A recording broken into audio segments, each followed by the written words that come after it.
So first up, we have the England soccer players breaking COVID protocols by inviting 4 ladies back to the team hotel. Phil Foden and Mason Greenwood. How dare you, you little sickies. Tried to sneak 4 girls back to the England hotel, according to the latest reports on the pair's COVID-19 breach shame. They're shaming them. Are you shamed? Are you getting shamed? We're all getting shamed if you're breaking the rules or suggesting you're breaking the rules.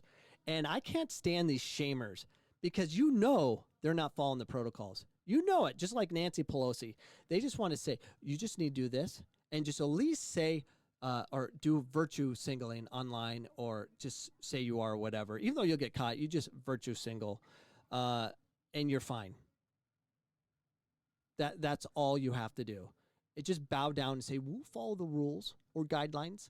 Guidelines don't seem like it's inappropriate. It should just say, do this, you'll be in trouble. But whatever. England boss Gareth Southgate chucked the youngsters out of the national team camp after they celebrated their 3 Lions debuts by breaking strict coronavirus guidelines. Guidelines, not rules. So they had 4 ladies, Instagram ladies or whatever. They're apparently models. And they broke the rules. And because of that, they're going to be shamed. And that's how we roll in this world now. You're going to get shamed until you bow down and do what you're told. Yeah, that's how we roll in the United States and definitely how they roll in England, I guess. You're going to be shamed, mocked, beat down, and they're going to strip you of everything that you have. They're going to take it away because you deserve nothing because you didn't bow down and do what the mob told you to do, even though these athletes have 0 chance of dying from COVID, but they could spread it, and they could have spread it to those ladies. You know, we're not concerned they might spread HIV or anything like that. You know, we're concerned if they spread the COVID, something that's less than the flu as far as danger for the young ones out there. But what do I know? I'm only a doctor on YouTube, and the more times I mention this, they'll shut me down. Shut me down, YouTube. Thank gosh for audio. Speaking of what really matters, the MLS unveils MLS Next brand for new Academy League.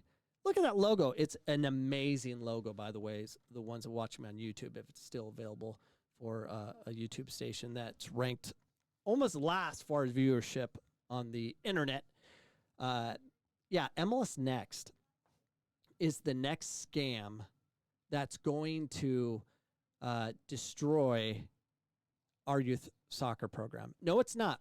How do I know this? I know this for a fact. I've been saying this since episode 5, where I just said they would come up with a new name, new acronym. Always something is ready to take over the money.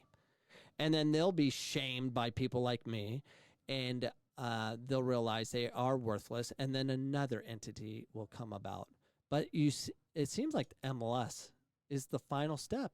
I mean, what can you do next to it? But speaking of the logo, so their logo has some like Star of David on it, kind of moved to the side. So it has biblical indications here, but it's the David star is piercing the logo of MLS, and that to me shows me not only hope that the Savior was born, but also hope that there is a pathway to the MLS, like a pathway to heaven. This is so spiritually uplifting for me because the Star of David, that's kind of turned over into representing X, but they show a pathway. And isn't that why we have religion? We just want to have a pathway knowing we can make it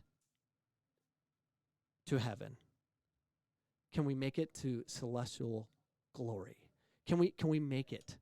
Can we have a heaven? When is the second coming? I would have to say very soon, and I approve our Savior coming down now and ending this world we live in, because it's absolutely insane, and it's time to end this world and be done with it. Don't you think? Yeah, I got a little sidetracked there because of the Star David. Out with the Development Academy in with the MLS Next. MLS Commissioner Don Garber unveiled the branding of the new league's youth development platform Monday afternoon as part of the online presentation for coaches, players, and the families, the suckers out there who are participating in this league. We recognize that the future of our sport, the future of the sport of soccer in our country, and really the future strength of our league really depends on the improved and growing quality of our future players as well as our future coaches, Garber said in the online stream Monday afternoon. Now, the MLS, year after year, is getting more international. Why? Because they don't have an MLS Next academy from the countries they come from. MLS Next is exactly why our youth in America suck at soccer. Not all the youth suck. The ones that actually really can play are hidden. They're hidden in inner cities, in non-affiliated leagues, playing beautiful soccer, and they can do amazing things. And I'm going to show you the video from Friday night where my son was playing, where it's in city of Phoenix, where fields aren't open. Well, they just opened I think they opened this week. But it was a private location, 6v6 everywhere, and these Hispanic kids can play. Not the ones that were playing my son's team, but they're out there. A lot of these kids can flat out play. And that's where soccer is being played. But we're not going to go after them because they're not going to pay to be part of MLS Next. MLS Next, it should say MLS Next fee is coming up. This is MLS Next fee. It's ridiculous. And to think that Garber has a freaking clue, he doesn't. He doesn't pay attention to this. The only ones that pay attention to it are people like me that understand technique matters, who actually has been through the professional system, played Division I soccer with the thought of, oh, I'm an amazing athlete. I was going to go to Europe. And then as I advanced in the professional game, I realized I don't have enough technique. And shame on you, soccer, not providing me that. And, of course, when I played, there was, parents coaching. I mean, we didn't have any ability to learn. I mean, the most learning I received was playing professional with a lot of internationals that actually showed me technique. I learned it from them. Far as my work ethic, my speed, my athleticism, I learned that at birth, genetic.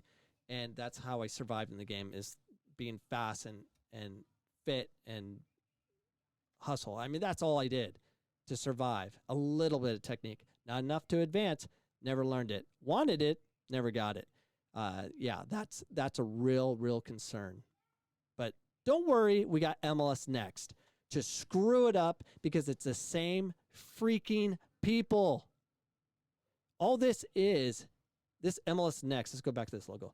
This thing is going to be plastered all over the place on the jersey. Look, I'm MLS Next, and it's working. I hear in conversations with in the Hispanic community, they're like, oh, MLS Next, we're going to, we've been offered a tryout. I'm like, no, it's a scam, and stay away. Absolutely stay away. Stay in your culture, play with a bunch of technical kids, get the Hispanic coach to shut up and just play, and you'll be fine. But as that coach keeps talking, you're screwed. There's problems everywhere. We don't have education in U.S. soccer. We don't. They should give free education to these Hispanic clubs and give them pathways to understand how you allow development to happen. Coaches should mean nothing. They should. I mean, the reason Man City wins, Liverpool win, they have talent. They cannot win without it. Leave them alone. We need talent to be able to progress, but we're destroying talent in this country. But MLS Next, they're going to save us. Not. They cannot. They will not. It's just not going to happen. So whatever. Next scam. There you have it. So I'm done with MLS Next. It's the next scam, and have fun with it. It's the same people running the show. Whatever. I move on. ODP Scam. How do I know this? Personal experience. I'm wearing personal experience. This is my 1989 ODP jersey. So I remember like it was yesterday how exciting it was for this 12-year-old kid to get in the mail a letter that you made the city team. Oh my gosh, I made the city team. I want to advance to have an opportunity to be part of the state team. So, they hit you with little fees here and here. I don't know the exact fees, but the final fee I remember because that's what ended me. So I go state team, or all the city teams came together, and the city selections came together to be identified for the state team, and then you went back home and got a letter. And I remember that I got that letter, and it said I made the state team. I'm like, oh my gosh, I made the state team. And, and of course it costs a little bit more money. And then we competed at a state event where all the region area state ODP teams came in. So Cal South, Cal North, all of them. So they came in, we played and competed. And from there you would receive another letter. Oh, I made the regional team. That's one step away from the national team. I'm going to be on the national team. Oh my gosh. And the cost of that was around $1,400 in 1989. Give or take a couple hundred and a door slam. Anyways, I received that letter, excited. At the same time, we can't afford that. There's no way. And my poor mother sent a letter out to our family in hopes to get money from them. And it wasn't going to happen. It didn't work out. Not enough donors on my side of the family. And because it didn't work out, it was, of course, my mother felt horrible. I'm sure she felt like, oh my gosh, I can't even help my son. And, I felt horrible that my mom went through all that and whatever. So I didn't go. I couldn't make the national team, which was fake. It's not the way. But it only provided for those who could actually pay to go. And that's the whole pay-to-play model. That's ODP to, a T in Arizona, not Cal South because it's free. It's a problem in Arizona. But if you don't participate, you are really screwing the ASA out of people working because they're doing furloughs. And I have a friend that, works there, is furloughed right now. And I'd support ODP, just help him. It's not what it's designed to do. It's a lie. Olympic. There's nothing Olympic about it. There's no development, and it's not a program. It's fake. It's not real. You cannot make the national team from that path. You know how you make the national team? Be flipping good. Be athletic. Be good. It's that simple. Be good, and you'll be fine. So it requires you to develop yourself. It's up to you. And I'll give you opportunities to improve. So let's look at Jack's stats. So here's Jack's stats. And I added a couple new variables to it. So I added, what's new is the numbers. So for the ones on YouTube, it's on here, and I'll have a link on the audio, so you can go to the audio description and go straight to the YouTube link. And the YouTube link for my son playing, I'll separate them so you can at least get to what you want to see. I added the time allotted. So I have an indicator time played. So obviously I'm doing that, and that will give us other numbers. And these aren't absolute, like, oh, you have to do it this way. You do it however you want. Just get data as much as you can so you can have a conversation with your child. So the last game he played was a 6v6 match. And it was 2 20-minute halves. So it's 40 minutes allotted. They're playing the Sand Sharks, and they just get games, whatever they can. And they weren't, the most difficult competition. Even though it was a 1-0 win, it wasn't that difficult. And my son's team, and I'm just watching, they just weren't into it. It seemed it was very boring. But for the purposes of this video, and the reason I made the video, to show you guys how I do the stats. And I'll show you the video in a second, kind of explaining it. And the time was 23 minutes. It's the least amount of time he played on the field of all the matches, and he had 87 total touches, which is far more than all his other games, by far. He got more opportunities on the ball. he had 20 passes in total. He had 8 failures because of the tight space and decisions he made. And his average touch was the highest of 4.35 because you're forced to dribble more to find a pass because of the distance or the width and length of the field you're on. There's not much space to go. But the huge indicator I would notice the most, I mean, no goals, no assists. I mean, he needs to get better on that. He needs to take more opportunities. He did have some shots, which I need to add to this, which I don't believe I have.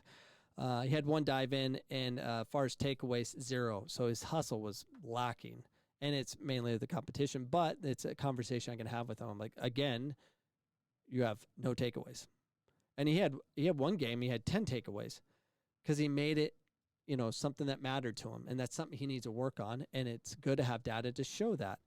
So it's just good to have it. And then obviously I have the overalls. So let's get to the video. So here's Jack's game.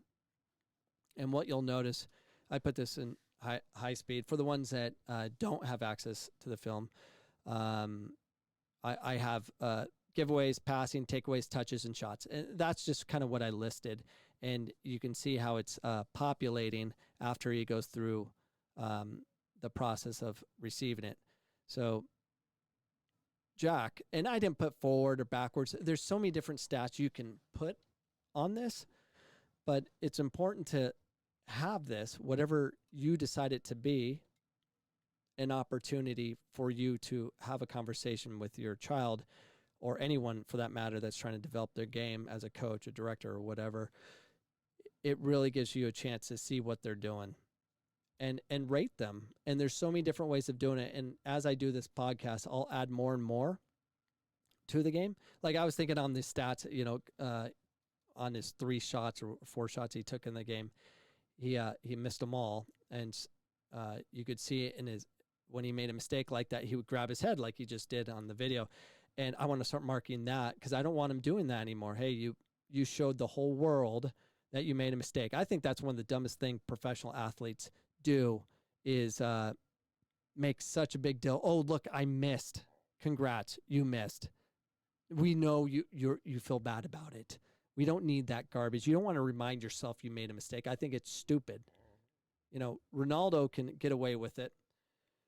But I think it's a horrible, horrible thing that the professional athletes showcase to our kids because they copy what they see. Don't do it. So I want to curb that with my son. So I'm going to record how many times he does that and then talk to him about it. Hey, you did better. You only did it 3 times. From the last time you did it was 5. So this is a good video for you to have an idea what I'm doing with it. I think there's just so many different ways to break it down, but that's going to require you to pay attention, record the time, and take detailed notes and see what's going on. There's just so many different ways you can do this. So I'll move on from there, but I'll have the full video for anyone that wants to watch it linked on to the description of wherever my podcast is sent, so you can at least look at it. But there's different ways of doing the stats. I've done them so many different ways. I've done it where I've had just a picture of the field and then just kind of a stick figure of Jack and then arrows of distance of where his passes were going, whether they're going forward or backwards. I would give +2 for forward passes, 0 points for going for connecting passes going backwards, and then if it was a pass that was intercepted going forward, it was -1. Intercepted pass going backwards, -2 because it's negative. And I would do those things so we can have a discussion and give them value for the game that they had versus, oh, we lost 1-0. But you connected 22 passes or you had so many touches on the ball. And there's just so many things you can do and reward your child for doing well. The problem is if you have a coach that doesn't allow them to think and make their own decisions, it curbs all of this. And that's one thing to pay attention to is, having these stats, and then when you do move to another team or a new coach is given to you or whatever the situation is, you can compare the data. Is your son or daughter getting worse or better with a club change, coaching change, or whatever it is? You must have data. It's so important. I cannot stress it to you any more than I am doing right now. But I'm done. This podcast was very average. I think informative. It can be if I tell it better. But I'm not a good storyteller. I'm just a podcaster trying to ease my frustrations in the COVID lockdown where we're just going to watch the entire world go bankrupt as we stay home, stay safe. Yeah. Anyways, I will see you guys tomorrow for episode 560. Yeah, see you tomorrow. Peace.